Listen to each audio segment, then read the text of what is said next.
ഹനുമാൻ തൻ്റെ എല്ലാമായ ശ്രീരാമചന്ദ്രനെ തൻ്റെ മാറ് പിളർത്തി തൻ്റെ വിധേയത്വം പ്രകടിപ്പിച്ച ആ ഒരു സന്ദർഭം മറ്റൊരാളോടുള്ള തൻ്റെ വിധേയത്തെ സൂചിപ്പിക്കാൻ, എത്രത്തോളം എന്ന് സൂചിപ്പിക്കാൻ ഉപയോഗിക്കുന്ന ഏറ്റവും വലിയൊരു സന്ദർഭമാണത്. ഈ സന്ദർഭത്തെയാണ് കഴിഞ്ഞ ദിവസം കലാമണ്ഡലം കൂത്തമ്പലത്തിൽ RLV രാമകൃഷ്ണൻ മോഹിനിയാട്ടമായി അവതരിപ്പിച്ചത്.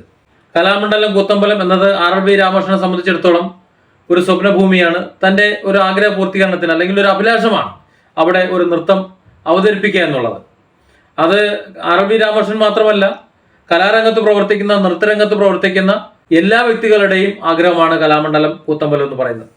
അവിടെ താൻ തന്നെ ചിട്ടപ്പെടുത്തിയ ഒരു മോഹിനിയാട്ടം അവതരിപ്പിക്കുക എന്ന് പറയുന്നത് അപൂർവങ്ങളിൽ അപൂർവം തന്നെയാണ്, സംശയമില്ല. പ്രായത്തിന് തക്കവണ്ണമുള്ള കലാപരമായ പക്വതയും പാകതയും പല സന്ദർഭങ്ങളിലും മറന്നു പോകുന്നു എന്നതൊഴിച്ചാൽ ഒരു നല്ല കലാകാരനാണ് RLV രാമകൃഷ്ണൻ. തൻ്റെ പാകതയും പക്വതയും വേണ്ടവിധം പ്രയോഗിക്കാൻ കഴിയാത്തത് കൊണ്ടാണ് കഴിഞ്ഞ ദിവസം RLV രാമകൃഷ്ണൻ മറ്റൊരു വിവാദത്തിലും ചെന്നുപെട്ടത്.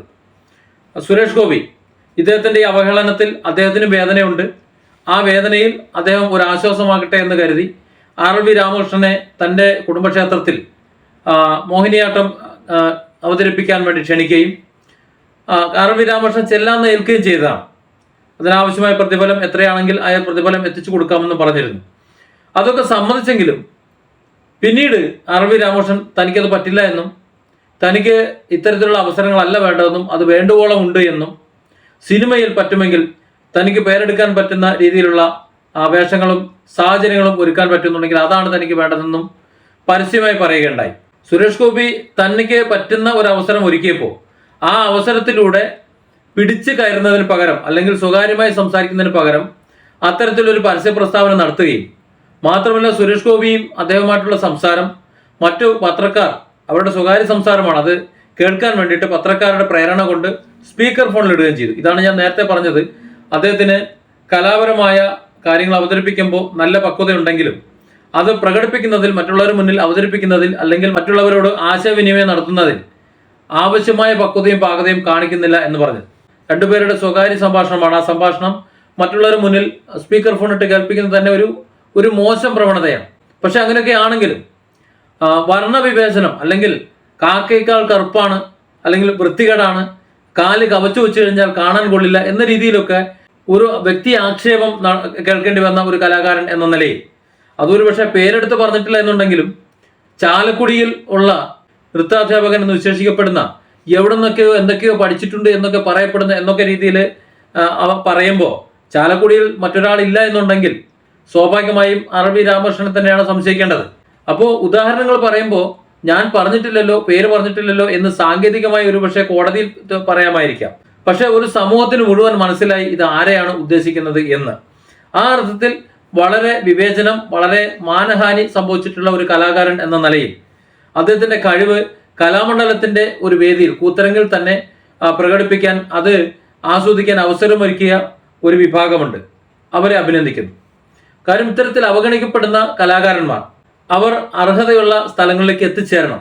അങ്ങനെ എത്തിച്ചേരാത്തതിന് പ്രധാന കാരണം ചിലർക്ക് അത് വിൽക്കാൻ കഴിയുന്നില്ല, മറ്റു ചിലർക്ക് RLV രാമകൃഷ്ണൻ പറയുന്നത് പോലെ സന്ദർഭത്തിനൊത്ത് സംസാരിക്കാൻ കഴിയുന്നില്ല എന്നത് തന്നെയാണ്. ഏത് ഒരു കലാകാരനും തൻ്റെ അവസരങ്ങൾ കൃത്യമായി വിനിയോഗിക്കുകയാണെന്നുണ്ടെങ്കിൽ പിടിച്ചു കയറാൻ കഴിയും എന്ന കാര്യത്തിൽ സംശയമൊന്നുമില്ല. അത് RLV രാമകൃഷ്ണനും പറ്റും. പക്ഷെ RLV രാമകൃഷ്ണനെ സംബന്ധിച്ചിടത്തോളം അദ്ദേഹത്തിന് മറ്റു പല സന്ദർഭങ്ങളും കിട്ടിയിട്ടുണ്ട്. ഇപ്പോൾ കലാഭവൻ മണിക്ക് പാടാൻ വെച്ചിരുന്ന ചാലക്കുടി ബിജു തയ്യാറാക്കിയിരുന്ന കുറച്ച് പാട്ടുകൾ കലാഭവൻ മണിയുടെ അകാല വിയോഗം കൊണ്ട് അത് നിർബന്ധിച്ച് പാടിച്ചത് RLV രാമകൃഷ്ണനെ കൊണ്ടാണ്. RLV രാമകൃഷ്ണൻ തനിക്കത് പാടാൻ കഴിയില്ല എന്നും പാട്ടറിയില്ല എന്നൊക്കെ പറഞ്ഞെങ്കിലും പ്രൊഡ്യൂസറെ നിർബന്ധിച്ച് സമ്മതിപ്പിച്ച്, അതുപോലെ പാട്ടുകാരനായ RLV രാമകൃഷ്ണനെ നിർബന്ധിച്ച് ചാലക്കുടി ബിജു ചെയ്തിട്ടുള്ള ആൽബം അത്യാവശ്യം ശ്രദ്ധിക്കപ്പെട്ടതാണ്. അപ്പോൾ വീണ്ടും അടുത്ത ഒരു ആൽബത്തിന് അല്ലെങ്കിൽ അടുത്തൊരു സന്ദർഭത്തിന് ചെല്ലുമ്പോൾ ഒരു നോർമൽ, ഒരു സാധാരണയിലും താഴ്ന്ന ഒരു കലാകാരൻ്റെ സ്വഭാവ രീതികൾ എടുത്തു എന്നതാണ് പിന്നീട് RLV രാമകൃഷ്ണൻ്റെ ഒരു നെഗറ്റീവ് സൈഡ് എന്ന് പറയുന്നത്. അത്തരം നെഗറ്റീവ് സൈഡുകൾ കളയുക. ഇപ്പോൾ സുരേഷ് ഗോപിയോട് പ്രയോഗിച്ചതും ഒരു നെഗറ്റീവ് സൈഡാണ്.